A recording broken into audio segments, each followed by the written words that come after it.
tubahe ikaze ku makuru ya B+ TV tugeze mu mwanya twahariye show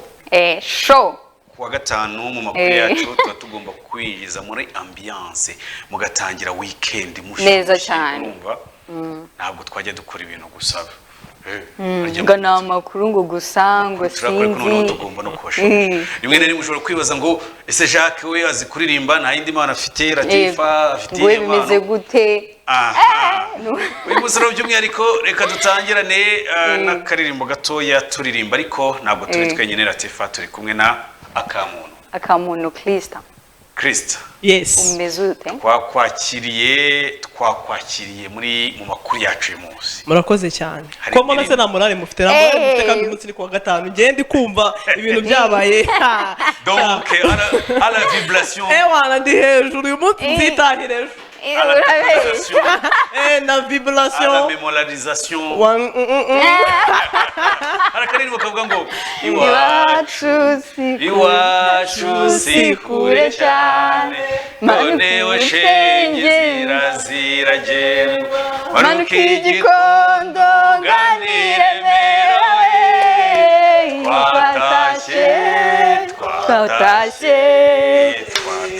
aha gaho rero Yenge ziragendwa Chunyarugenge manuka igikondo ganire merewe twatashye gaho rero n'umwanya twahariye showbiz mu makuru ya B+ TV ni buri wa gatanu tuba turi kumwe n'abagenzi bacu bo muri The Play muzajya mubabona basimburana uko bakorana ahangaha Krista rero turakwakiriye kuri uyu munsi kugira ngo nawe utubwire byinshi mu byo abanyarwanda bakeneye kumva abadukurikiye bose baba bakeneye kumva aho hirya no hino mu bijyanye n'imyidagaduro hari inkuru yavuzwe cyane hari urupfu rwa Liam Payne wo muri One Direction ariko ngo uru rupfu rwe rwatumye abari bagize iri tsinda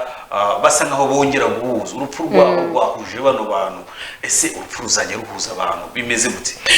iyi ni inkuru yagarutsweho ni inkuru navuga yaranze icyumweru kuko uyu nguyu bamwita Liam Payne ni umwe mu bagize itsinda rya One Direction ni itsinda ryashinzwe n'umugabo witwa Simon umwe mu bagize akanama nkemurampaka ka American Idol cyangwa British Idol ni bimwe mu bantu bategura ibikombe cyangwa bategura amarushanwa ahuza abana bamwe na bamwe bafite impano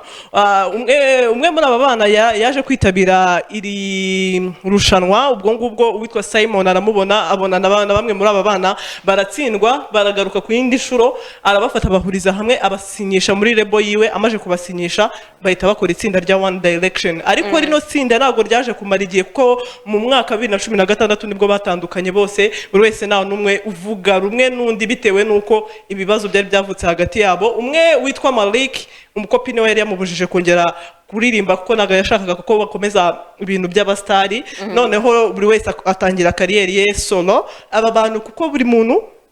batangiye kuvugana hagati yabo nabi mu runtu hagati yabo imyaka 8 yarishize badahura cyangwa batabonana ngo bavugane cyangwa ngo bebe baganira ariko urupfu rw'uwitwa Liam Payne rwabereye muri Australia rwabahuje ariko ikintu cyitwa One Direction ni ikintu cyari cyarazimye ku isi twarabyibagiwe buri wese ahanze amaso kariyeri solo y'aba bahungu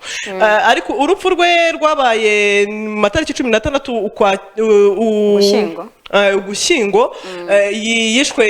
yapfuye ahanutse kuri etage ahantu yari ari muri hoteli ariko ubu polisi iracyakora iperereza kugira ngo ibanze imenye ngo byagenze gute nibihe rero urupfu rwe rwabaye muri private funeral ntago hari haje abantu benshi n'abastari ariko abagaragaye ku urupfu rwe nabo muri One Direction bagiye babana iminsi uko yagiye itambuka murakoze cyane Krista rero kuri icyo kibazo kuri icyo kubijyanye n'ubuzima bw'uyu muhanzi wamaze kuva mu isi abamukundaga tubasabe gukomeza kugira ukwihangana gukomeye hanyuma ikindi kintu wenda Krista navuga ni gute hari buriya mu mico cyangwa itandukanye ubwo ndabyumvije urupfu rwongeye guhuza abantu Yego. se birakwiye ko abantu bajya hari umuntu uvuga ati nindwara nusura ukaza ku cyobo cyane n'ubundi nta kintu bizaba bimaze ibi bintu ubundi twebwe twakuramo irihe somo? Isomo riri hano, kunda umuntu akiriho ukimubona, kunda umuntu, mwereka urukundo, mwohereze message umubwire Jacques umeze neza, Latifa wiriwe neza, niba umukunda ubimubwira ukimubona, kuko ari amarira urira ku rupfu rwe nta kintu abavuze, nta n'ikintu aza kongera. Wowe erekana urukundo ukihumeka kandi turukwize hose, kuko nk'indirimbo ya Bravani nyakwigendera yaravuze ngo twerekana urukundo ahantu hose, uko bigenda, uko isi igenda ihinduka, kugira ngo tugire ejo heza, kuko abantu twagakwiye kuba twigira ku byo tugenda tubona. Nk'ubu ngubu ndewe nekereje nk'umushuti wanjye nkumva nta kindi turaganira bigakomeza. Christian, ngira ngo tukiri mu makuru y'imyidagaduro, reka tuve mu makuru ari kuvugwa hanze y'u Rwanda noneho tugaruke hano iwacu mu Rwanda. Ngira ngo muri kino cyumweru hari indirimbo yasohotse ya The Ben na Bwiza yitwa Best Friend. Ngira ngo tubwireho gato bigeze hehe se muri societe, abanyarwanda ndetse n'abaturage bayakiriye gute se, ubona bimeze gute? Ni indirimbo nziza cyane, ni indirimbo y'abantu bafite inshuti, ni best friend, soulmate, umuntu nyine duhorana, ni kwa kundi nyine uba waratomboye, ni perfect match. Bayikoreye abantu bakundana, ni nyuma yuko The Ben twari tumaze igihe tutamubona aza muri showbiz cyangwa agaragara asohora indirimbo n'abandi z'amakolabo, yahereye kuri Bwiza mu hakolabo. Iyi ni indirimbo yanditswe n'uwitwa Dani Vumbi, ni umuhanga cyane mu kwandika indirimbo, kuko nawe wanditse Ogera ya Blues Melody na Bwiza. Rero indirimbo iri kugenda 600 by'abayirebye n'abantu 340 bayikunze kuri Instagram cyangwa kuri imbuga zayo ziri hirya no hino zicuruza umuziki. Haje kuboneka abantu bamwe na bamwe, Titi Brown n'abandi bantu bagiye batandukanye bakoze ama challenge zimeze neza, ariko uyu munsi witwa The Ben na Bwiza bafite live on Instagram. Ntabwo turucika ibintu rero ni uburyohe nyine, hari icyo bitera ngo friends of Musare agatama ejo ngo hari igitaramo. Tubwireho mu masegonda makeya kugira ngo tugari ku musozo w'amakuru yacu, hanyuma tuze guharira ibindi biza kuza abo mu gisata cya sport. Ngira ngo uwitwa Bujubi tayari ubwo yageze i Kigali, kuko yagombaga kugera i Kigali ku isaha y'isambiri, bamwe bagiye kumwakira. Nuko amasaha yadufasha, ubundi twari kuvugisha mugenzi wacu Blaise we, ngira ngo ariyo yagiye kureba uko bimeze muri Friends of Amstel. Ni uza performinga live ejo mwize tunywe Amstel, tunywe cyitwa Plesio, kugira ngo tunenjoyinge tunasangire irangira ry'umwaka ryiza. Krisa, turagushimiye cyane ku mwanya mwiza uduhaye. Mugenzi wacu rero n'undi twe tugiye gukomeza amakuru yacu. Latifa, amakuru hanze bimeze gute?